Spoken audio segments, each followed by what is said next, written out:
because next up is Village Properties Realtor and host of The Hop, that's Home Ownership Podcast, David Charles Allen. He's here to share all kinds of information about real estate in Santa Barbara. Welcome to The Hop. This is David Charles Allen, Realtor of Village Properties in Santa Barbara, California, with my great friend and co-host, Patti Teal. I'm doing wonderful today. Patti, how you doing? I'm doing great, David. Thank you. We're back to some beautiful weather here in Santa Barbara, scattered sunny skies throughout the 60s. Looking ahead, can't beat it. We may have some waves on the horizon too, so we'll see how that works out. Boy, that is just a blessing for you surfers, isn't it? Feels a little cold at night, but once the sun comes out during the day, it really feels nice to go surf. Yeah. Well, here in Florida, it's already warming up and getting up in the 80s. It's a little disappointing.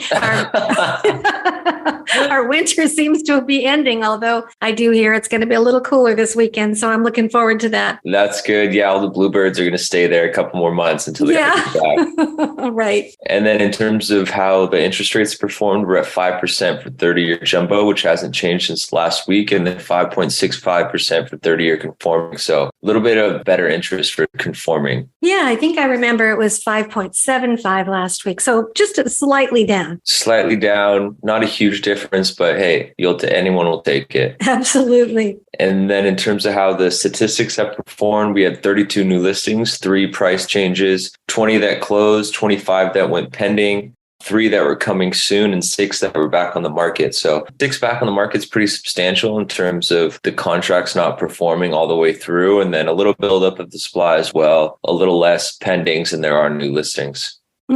Yeah. So I believe it was in the 20s last week. So at least it's in the 30s now. Yeah, we're in the 30s. We'd want to see it in the 40s, 50s, and 60s. I think in a typical market, you want it up in the 60s just to have more options. In terms of being a buyer too, you're really going to see how the demand's reflecting. It's hard to really know where the market's taking us right now because we're still on very little supply and we're not getting that many new listings every week. But once it comes up to 60 a week, then we can really start making a good assessment of where the market's headed. If we're staying pretty high supply or if there's demand out there still, it's going to be interesting. Yeah, it is interesting. And Santa Barbara is such a unique area. I'm in the Fort Myers, Florida area. And of course, we did have the major hurricane. The prices are substantially down, but I also hear that they're down in a lot of cities that really had a big rise in prices, last year, such as Phoenix and Las Vegas. But Santa Barbara really hasn't dropped their prices, have they? If anywhere else has seen major price drops, we're not quite there yet. If it's going that way, we're always in like a little inclusive bubble, it kind of seems like, because we have a limited supply of homes even here. And given the quality of life here, there's always going to be people looking to move here if they can afford it. And we have been seeing more price reductions and homes staying on the market more and sellers being more conscious to things like the buy down, the interest rate buy downs, like we talked about the other week. So you're seeing it's slowing down, the demand's slowing down, but it's not a huge drop in prices quite yet. It's definitely not like before where prices were going up 10% every month.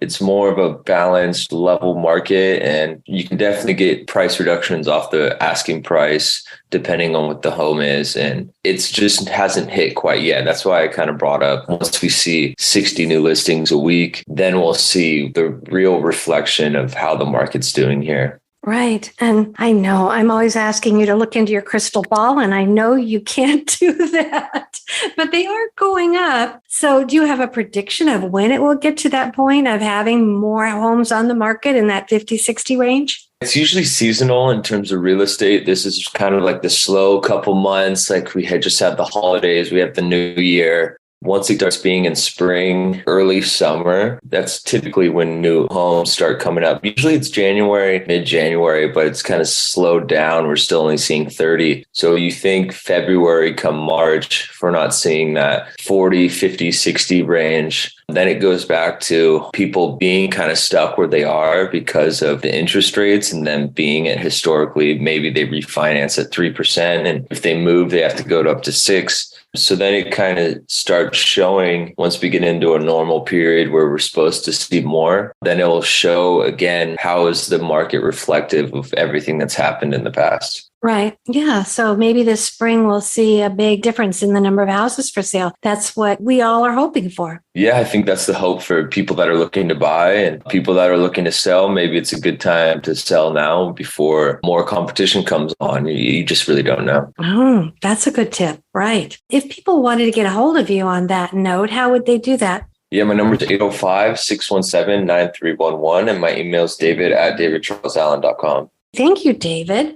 Well, we always have a section on this show, or when we have room for it, for sure, about our fur babies at home. And I wanted to share this article that a listener sent to us. It's not about dogs or cats, but it is a fur baby. It's about this Philadelphia goat project. So it's kind of interesting because they're using animals to help with recycling. People take their Christmas trees in this area in Philadelphia, and I guess it's really healthy for goats. So then people bring their goats there to eat the Christmas trees. Oh, that's super cool. Yeah, goats will eat anything, it seems like, anything green.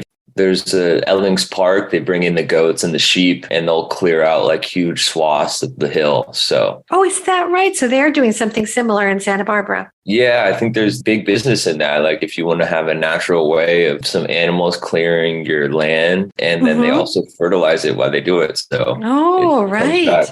Well, it's surprising to me, those sharp needles, that they are healthy, but evidently they're a good source of vitamin C and just all kinds of health benefits are listed in this article. So it was pretty interesting. Yeah, they'll eat anything, it seems like. So they'll eat poison oak. They love it. It's Oh, right. They talked about that's another project, too, where people can get rid of their poison oak by bringing the goats in. So it doesn't hurt them. Yeah, goats are very non-labor intensive. All you have to do is care for the goats and then they could just take care of your land for you. They do have to be careful at this Philadelphia project to make sure that the twine or any tinsels off the trees or the bulbs, because even goats, I guess, can be harmed by those types of things. Oh, yeah. You don't want them eating human-made products. That's for sure. Anything natural, they're good to go. Mm-hmm. Yeah. So we have to get an update on your fur babies. How's everybody doing? Everyone's doing lovely. I think the big dogs are enjoying the cold. Definitely. Bailey likes the heat when the sun comes out midday. So it's a delicate balance between the big ones and the small ones. Yeah. Well, David, I just love this show. Thank you so much for the recent statistics, just everything that you share with us. I hope we have keep you coming on the show this year because you have so much to share. And again, it's also the HOP Home Ownership Podcast. And one more time, would you give your contact information? Yeah, my number is 805-617-9311. And my email is david@davidcharlesallen.com. Thank you, David. Thanks, Patti. Let's give it a go next week. We sure will. Bye-bye now. Bye.